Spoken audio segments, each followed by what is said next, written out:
यकीनन आप सोच रहे होंगे कि ये कैसा थंबनेल है कि कौन सा माइक छीना और क्या हुआ।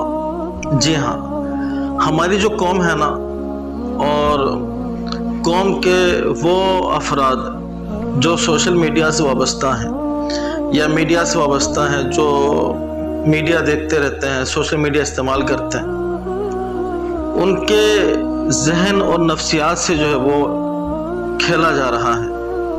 किस तरह से कि इस तरह से खेला जा रहा है, बल्कि ऐसा खेला गया कि आज हमारी एक पूरी नस्ल और एक बहुत बड़ी तादाद झूठ सुनने की आदी हो चुकी है और सनसनी को चाहती है। वो थंबनेल में लिखा जाता है कि जनाब तहलका है खबरें और सनसनी खेज खबरें फुला ये वो, और जनाब फिर एक हर बंदा उसको जाकर वो क्लिक करके देखता है पता नहीं क्या होगी।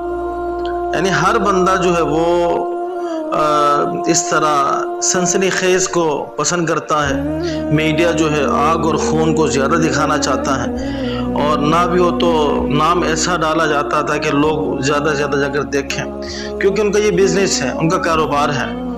वो व्यूवरशिप लेने के लिए सब मामला कर रहे होते हैं, और इसका नुकसान क्या हो रहा है, कौम जो है नफ्सियाती तौर पर इस तरफ माइल हो गई कि अगर कोई प्रोडक्ट भी जो है उस पर अगर सीधे तरीके से सही बात लिखी जाए और सच लिखा जाए, और वो सच हमारे लोगों को अगर यानी पसंद ना हो, वो चाहे कि जनाब यहाँ पर जो है चीज़ वो लिखी हो जो हम चाह रहे हो, अगरचे अंदर कुछ और हो, तो फिर लोगों ने ये सब काम शुरू कर दिया।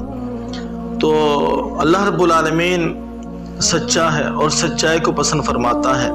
अपने माइंड सेट को दुरुस्त कीजिए, अपने जहन को फ्रेश कीजिए, और नफ्सियाती ये जो हरबे हैं इनको समझिए और इनसे अपने आप को दूर रखें। कि आप देखते हैं कि उमूमन यानी बहुत सारे लोग जैसा वीडियो को डाल देता है मिसाल के तौर पर, उस पर कोई नाम डालता है, जब लोग फिर उसको खोल के देख रहे होते हैं और देखते कि अंदर वो तो है ही नहीं ऐसा कुछ, फिर नीचे वो झूठ फिर उसको बुरा भला कह रहे होते तो उन्होंने झूठ लिखा।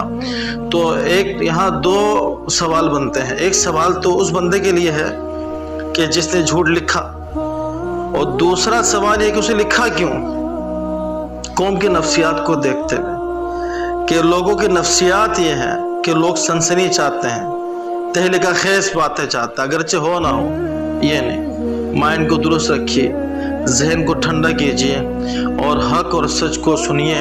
और सुनना क्या है, इस तरह की चीज़ों से दूर रहें। कुरान सुने, अहादीस मुबारका सुने, और अल्लाह रसूल की बातें सुने।